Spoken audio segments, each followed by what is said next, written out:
Hi YouTube, so it's been a bit of a while since I put up a video. Finally the sun's shining because we've had, again nearly 10 days of rain.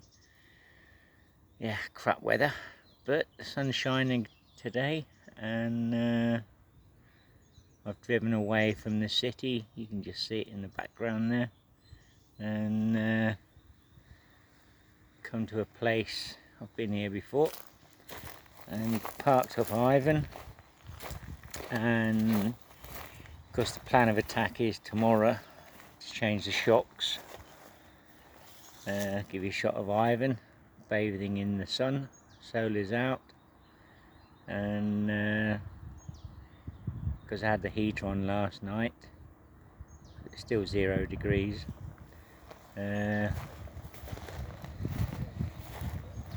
So just charging up my batteries.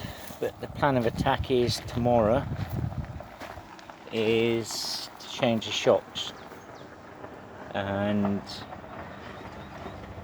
because when the last time I was driving the van on the motorway, okay, it was terrible conditions and all that, but even driving there doing about 100, the front steering's got no plane at all and it was drifting a bit, so I'm going to start with the front shocks and then do the back shocks afterwards. But having an inquisitive finger when I took the wheel off to sort out ordering the new shocks. These are, because the Iveco Daily, okay, Shadows, has gas ones from Saks. Saks cost €100 each.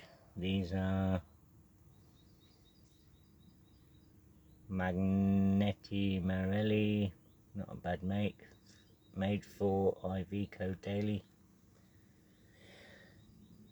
So plan is tomorrow is jack up the van, change them, but because I've got no idea what I'm doing, but have a bit of common sense, we measured these new shocks with the old shocks, and I think Michael will tell me this, or he can ask Stephen, do you leave this band on because they're the exact length of the shocks mounted? So do you leave that band on, take out the old shocks, fit the new shocks, and then clip it off? Otherwise these shocks are probably going to go about 10 or 5 centimeters longer, I think, if you take the pressure off it. But anyway, like I just said, had an inquisitive finger, poked my finger through the underneath and got a big rust hole. I'm not sure if I can get in there. So that's what I've done. I've used a bit of zinced plating, shaped it in our blacksmith shop at work. It's now propped up, stuck in with Celloflex, with a landing net, a rod rest pole and a stone, and I'll just paint that in with bitumen or something like that, what you put under the cars. So I hope that will work. It's a problem that I should have solved earlier because the rust came from the inside. But yeah, not being a mechanic freak, I tend to forget things like that, but the van's livable now. It's got me through this horrible long winter, plus the extra crap that we've had to go through. So I'm going to take you inside the van and just show this little monitor. So that's kicking in the volts, 14.6, and this is the same as if I've got the motor running, but it does change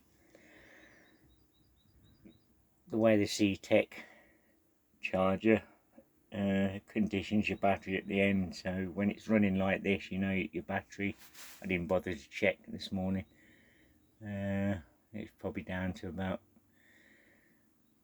60, nah, not that low, probably about 79% or something like that.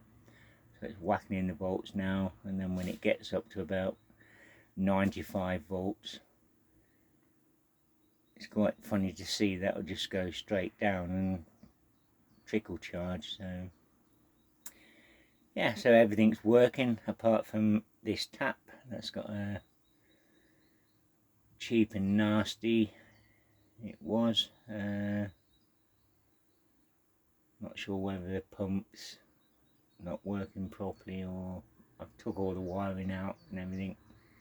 It works when it wants to. So yeah, like I said, cheap and nasty, so that's probably going to be changed as well, because it's a pain in the arse to wait 5 minutes to get your cup of coffee in the morning,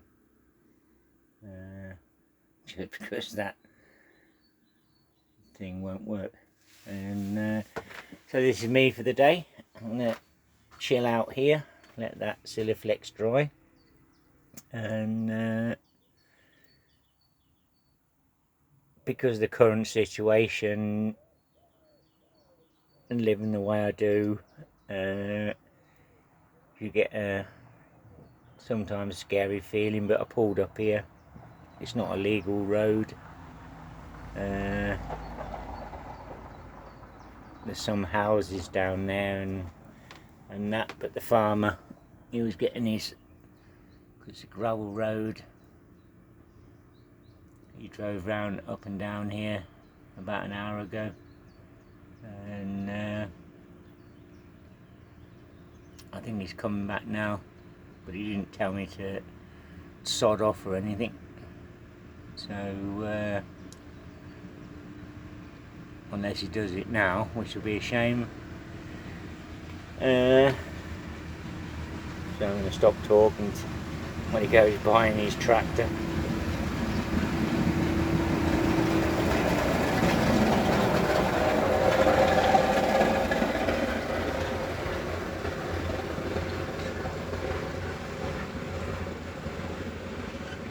Be a bit of pain in the arse if he asks me to move, because that Siliflex only been in there for an hour. So anyway, lunch, because Michael's big cook, it's Austrian sausage carbaroni or carbarossi or whatever it's called, with cheese, tomatoes, and one of these guys is a 5-minute noodle pot thing. And yeah, it's me today. Hope you don't ask me to leave, but I think I'm alright. This guy walked by in his dog and I said hello, and he went enjoying the sun and blah blah. So yeah, but it's always a bit scary, especially at this time of day. And the funny thing was, this morning when I was parked up, it's not legal either, drinking my second cup of coffee, and a police car drove by, and I was just sitting outside having a coffee and didn't even look. So yeah, so anyway, hope you're all alright.